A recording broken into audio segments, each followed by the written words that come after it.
Thank you. Welcome back to the channel, everyone. Just want to get into some more Bitcoin points right here.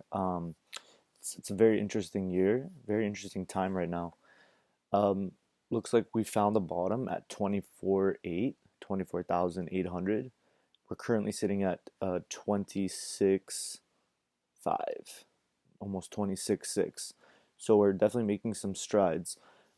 Things look good, but at the same time, I'm not changing my outlook. I'm seeing big sellers coming in at 30, 29 because narrative is everything, like I mentioned. Narrative is bad. So, on that note, Bitcoin will probably underperform. Um, it's just the thing that will drive the value is that scarcity factor of there will be no more than 21 million. That will be the driving factor because right now I think it's really early still. People are having trouble with the technology as well as all the scams and all the stuff that's going on. Um, Also with the lawsuits again, that's like mentioned before, that's one of the other things that's causing people to kind of run for the hills. I don't blame them, especially after Binance was um, sued and almost had their assets all frozen. I'm glad that didn't happen. A lot of people were worried. I was one of them. I don't have Binance, but I was worried for the customers. It's interesting how the SEC is all like, "Oh, no big deal," when BlackRock files for their ETF. I saw the writing on the wall on this one 6 months ago when BlackRock said they were ready to offer crypto to their institutional investors. I was just waiting for an actual plan. This is the plan right here.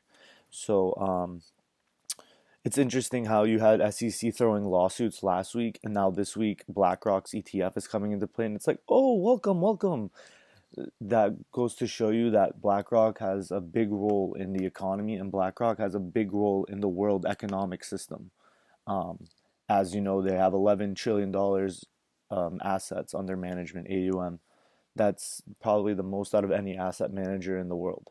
So I also want to get into the S&P 500 predictions.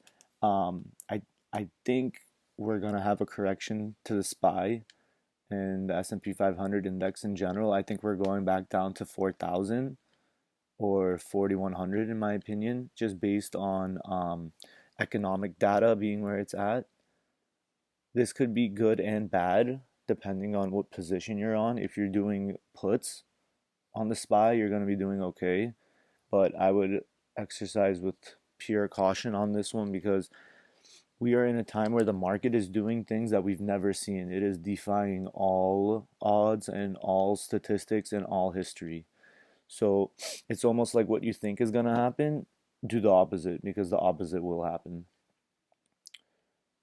So right now we're in the RSI territory for the SPY, like the S&P 500.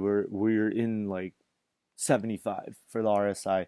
We're in the overbought area. So that's where I think we're going to see a small correction because traders are going to take note of this, and a trend will emerge. As far as some of the other industries, the Dow Jones Industrial Average, I'm seeing consolidation. I don't really follow the Dow as much. Nasdaq not as much either. I follow the SPY more because that is the one of the things that works with Bitcoin. A lot of the times when there's decline in the SPY or the S&P 500, there's decline in Bitcoin. That's just how it works.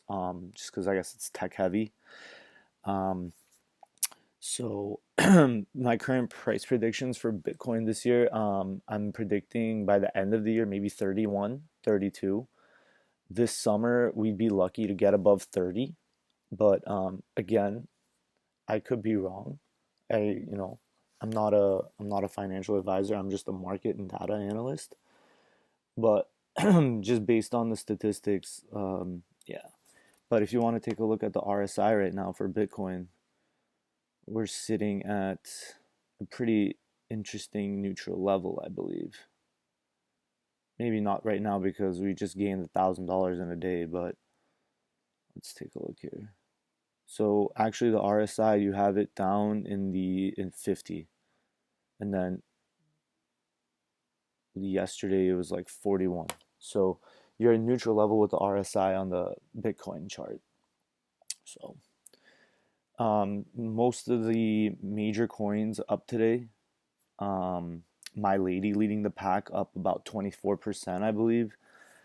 And it's been an interesting day of gains. Right now, I'm long on Litecoin.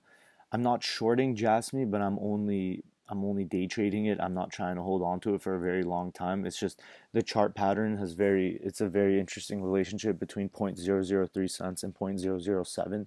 That's a potential, like, it's a 2x. It's not crazy, but I mean, if you're someone looking for consistent gains, that's pretty good. So another interesting one I've been looking at is Yearn Finance. It's trading at 5,775. They have a low coin count, making it pretty valuable. This squeezed to like 90 grand back during the bull run in 2021. So this has huge potential to go off. So these are just ideas that I have that I'm just kind of throwing at the wall and seeing what sticks. But full disclosure, all the projects I have mentioned, I am a holder and I do have equity in these projects. So, and I'm not trying to pump them, but these are things I believe in long term. So, so yeah, current economic outlook not good. We'll just have to see. I'm following what the FOMC meetings are doing.